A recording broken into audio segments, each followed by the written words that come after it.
What a tangled web we weave when first we practice to deceive.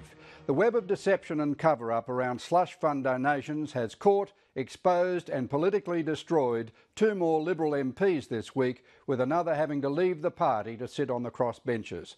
Also caught in the web is Newcastle Lord Mayor Jeff McCloy, a director of multiple property development companies, who has admitted having failed to declare to the Election Funding Authority donations he now claims were legal. There are to be by-elections in Newcastle and Charlestown after MPs Tim Owen and Andrew Cornwall resigned from Parliament. One witness who's rolled over has lifted the lid on systemic deception within the Liberal Party, leaving that party's just a few bad apples defence in tatters. One thing people have to remember looking at this unfolding is that New South Wales has the toughest donation laws in the whole country. No other jurisdiction, no state or territory or Commonwealth government have donation laws anywhere near as tough as ours. Former Liberal Party leader and State Treasurer Peter Collins acknowledges his party's collective integrity is now on the line at a crucial time before the state election next March. I'm aghast. I think everyone is. I think people are looking at these disclosures and just wondering where it's all going to end. Equipped with bank records, text messages, emails and mobile phone metadata, ICAC is confronting property developers, their associates and MPs with the money trail. Yeah, it's a difficult situation and I'm very sad about it. Tim Owen, Liberal Newcastle, resigned after he admitted having given false evidence to ICAC about what he did with $10,000 in cash he received from campaign supporter Jeff McCloy, now the Lord Mayor of Newcastle.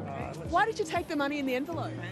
Andrew Cornwall, Liberal Charlestown, resigned after he admitted having accepted $20,000 from property developers, including a deception, $10,120 as a grossly inflated price for a Rex Newell painting. This terrible dark secret for all these years. You relieved to finally spill the beans? No.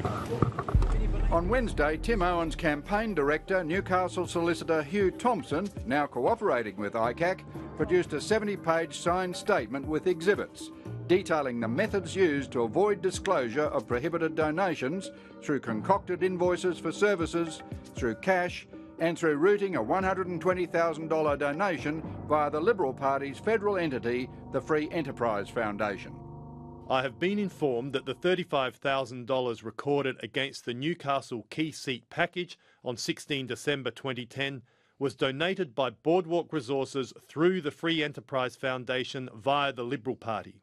The donation by Boardwalk confirms my initial suspicion that Nathan Tinkler was the big man funding the $120,000 donation.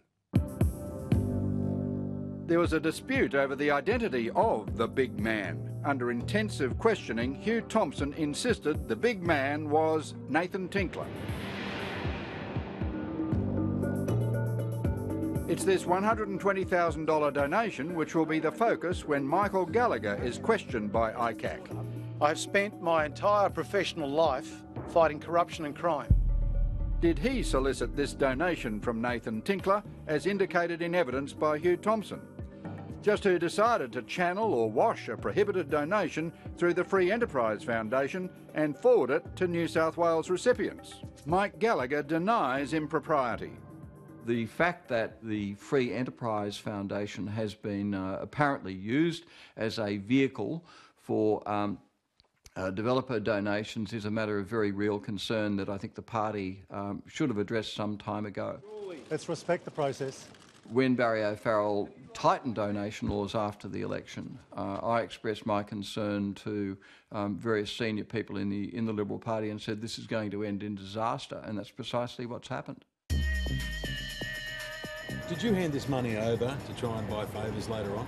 No. Property developer Hilton Grugeon denied having made a $10,000 cash donation to Andrew Cornwall MP, but significantly acknowledged paying $10,120, an inflated price for a painting to support Cornwall. Hilton Grugeon's payments of radio presenter Luke Grant's media marketing expenses for the Tim Owen campaign was legal, he believed. You know I'm a very generous person. Confronted with Hugh Thompson's evidence, Councillor Jeff McCloy, the Lord Mayor of Newcastle, admitted having made donations in cash but claimed they were legal as they were drawn from accounts not associated with his property development entity. In hindsight, of course you'd do it some other way, but okay, good on you. In fierce examination by Jeffrey Watson SC, Councillor McCloy admitted that he did not declare any of the donations he now claims to be legal to the Election Funding Authority as required by law. It is this admission which has called into question Councillor McCloy's future as Lord Mayor.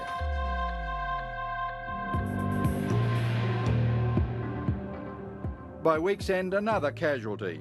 Liberal member for Swansea, Gary Edwards, announced he was moving to the crossbench following McCloy evidence that he'd given Edwards an undeclared cash donation of $1,500 to $1,800 drawn from his wallet.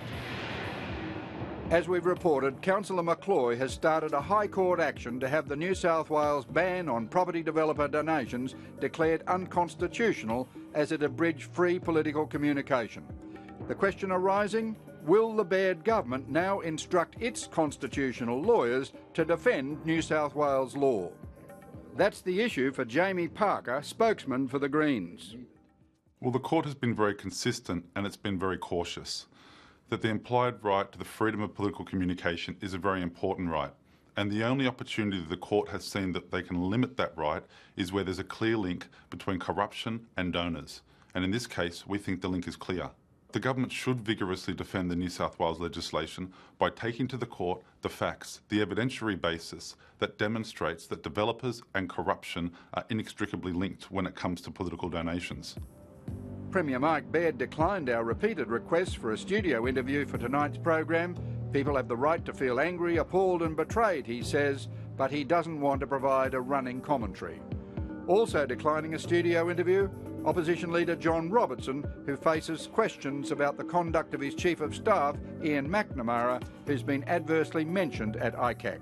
Mr Robertson had this response while campaigning in Newcastle. Ian has not been contacted by ICAC and assures me that he has done absolutely nothing wrong. There is a stark contrast with what we've seen playing out with Tim Owen and Andrew Cornwall and the evidence of bags of cash being thrown around and collected inside a Bentley. People who lied to ICAC and effectively admitted it. Today at ICAC, former Minister and Liberal member for Maitland, Robin Parker, emerged relieved. There is no evidence implicating her in any misconduct.